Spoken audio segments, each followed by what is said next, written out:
soo dhawaad saaxiibayaal meel walba joogtiin si walba muuqaalka idiin soo gaarayo maalin wanaagsan halkan yar caawa waxaan rabaa inaan kugu soo gudbiyo suuqa kala iibsiga oo ka dhiman yihiin saacado yar saad og tahay suuqii loogu talagalay koobkan oo dhawaan furmi doono FIFA Club World Cup ayaa soo xirmi doona caawa kooxihii ka qayb galay koobkan shoobino badan ay samaysteen ciyaartoy dhowr ay la soo wareegeen balse ilaa ay hadda kooxdii Chelsea ahayd wax macna ma keenin Man City oo dib habeen weyn lagu sameeyay saddex ciyaartoy aan kala dhicin keeneen dhinaca kale kooxdii Arsenal ciyaareen ee la wareegeen bishii May ayaa maantay toosh cabsi loo shiday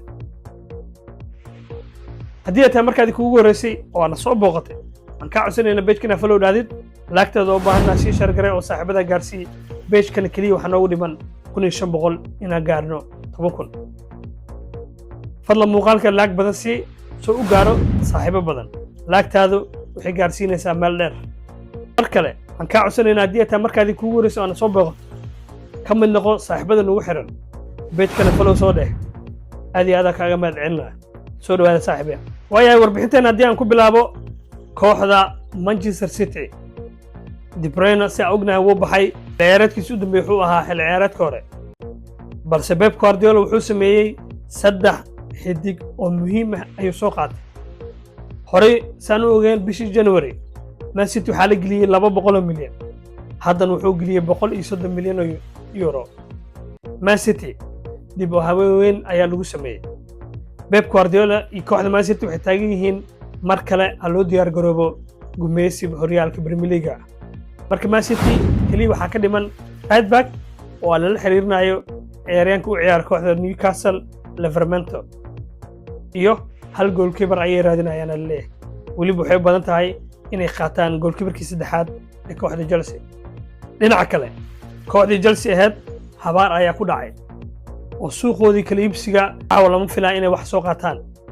waayo goalkeeperkii senior-ka ahaa khibradda lahaa ee u ciyaaray kooxda AC Milan waa lagu kala booday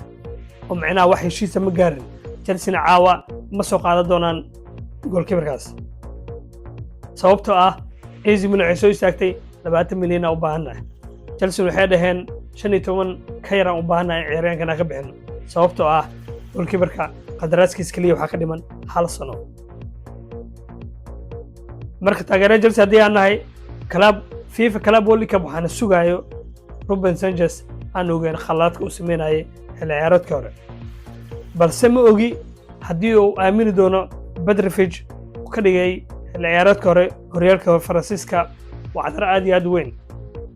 hadii uu ninkaas aamino waa gooni balse hadii uu Club World Cup lagu soo bilaabo Sanchez Chelsea wax meeshaas u yaalo malahan xataa sida group ugu soo baxdo aad iyo aad ayay u dhibanaado Hiri kooxda Chelsea maashi la filay inay qarash isgeliyaan maadaama ay u soo baxeen Champions League FIFA Club World Cup ay qayb galayaan Hiri Man City qarash badan isgelinayso markaas ciyaaryahan yar midba mid ka sii yardaadiisa 20 jir 22 salkeen waa bal fiir sawirkan ilmahan oo dhan waxay ka yar yihiin under 23 waay marka kooxdan ilmoolele iska dhaaday iyo ragal aqoon iyo ciyaartoy aan magacooda la kareyn hatta waxaan rajo ka qabnay inay caawa la soo wareegaan ciyaaryahankii Dortmund u ciyaaraya ee yaraa in caawa la keenay rabay balse ay ka caawa wax Chelsea ee business sameynayso balse Chelsea Allah wax walba ka filo laakiin aniga waa qost labada nin ay mujada oo gadaashiisa saar oo suuqa kala iibsi u fadhiyo Chelsea wax jira ma only indhooda waxay qabtaan ciyaal yaryar fiir marka Champions League u soo baxdid waxaad u baahan tahay ciyaartoy experience leh aniga waxaan filayaa markii Champions League aan u soo baxnay in la keeno goalkeeper khibrad leh difaac weyn oo ka weyn da'da 25 oo khibrad leh garab weerar striker oo ni weyn laakiin waxaan lagu keenay Mamadou Sarr ma la dhaafir magaciisa xataa lama karaayo Liam Delap waa yar yahay striker fiican waa laakiin waa yar yahay mid oo la dhahayo usugu ma la oo la keenay Sport Lisbon fiire waxa ciyaal bis la soo ururina meesha marka waxaan leeyahay taageerada Chelsea iyo anigaba waxaan sugahay Club World Cup Madueke iyo Robert Sanchez كان ku dhacday dhinaca kale kooxdii Arsenal ahayd toosh afar qaada loo shiday ninkii Supermandi ahaa oo ay la wareegeen bishii May horyaalka markuu saas u dhamaaday ayaa caawa walwal la geliyay kooxda Real Madrid ahayd mar hadday meel soo gasho ciyaaraha horyaal walba Yurub ka dheel shanta horyaal oo Yurub ciyaaraha meesha harta ka dheel haddii lagu soo dalbado Real Madrid way aadayaan that's why maantay jariidada ugu afka dheer ee dalka ka soo baxday Spain marka ayaa qorayso ninkii Supermandi ahaa waxay Real Madrid ayaa dhahday wax yar nasub waxaan rabnaa inaan kula hadalno balse Arsenal 90% ninkan waa dhameeyeen oo waa ciyaaryahan Arsenal kaliya waxa uu dhameeyay inuu caafimaad maro qalinka uu ku duubo heshiis balse Arsenal ciyaaryahan waqti hore la heshiiyay sababtoo ah markii la heshiiyeen bishii May ciyaaryahanka ninka agensigiisu wuxuu yiri waxaan sugaynaa ciyaaryahanka inuu aado international kadib international marka soo laabto ayaan caafimaadkiisa saxiix wax dhan sameeyay balse Real Madrid ayaa meesha soo gashay wax waliba ka filo Real Madrid maadaama ay kuna xataa ciyaarayaan FIFA Club World Cup marka wax waliba dhici karo maxay kula tahay adiga suuq iibsiga kooxda Chelsea maxay la soo wareegi kartaa caawa Man City way is dhisan oo wax u dhiman malahan kaliya waxa u dhiman right back Man United aan iloobin waxa u soo socdo xidig goolka iyo asaga aragti ka dhaxayso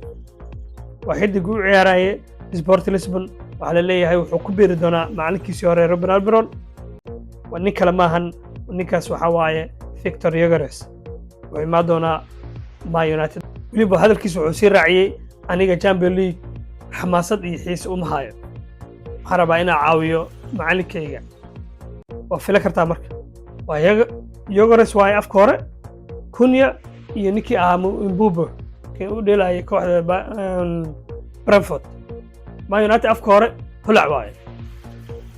fiir kooxaas is dhiso asa Chelsea anaga waxaan soo wadnaa Malakasai fiir mid usuga la dhahay iyo mid la dhahay Katika iyo mid la dhahay fiir oo u dheela Frankfurt aan raadin waxaan horta magacooda la karin inta la keena ciyaartooyda magacyadooda la yaqaan ma la keeno kooxda dhimata abo wax kale kama dambeeyaan labada nin mujida iga dambeeya ayaa ka dambeeya waxa soo dhan muuqaalkayga intaas ku soo gabagabeynaa inta kulmi doona muuqaalka xiga waxaan ka codsanayna mar kaleeto inaad page-ka follow soo dhaadid haddii taa markaad kugu horeysay muuqaalkaana like siiso u gaar asxaab badan sida adigoo kale inta kulmi doona muuqaalka xiga sidaas iyo nabadgelyo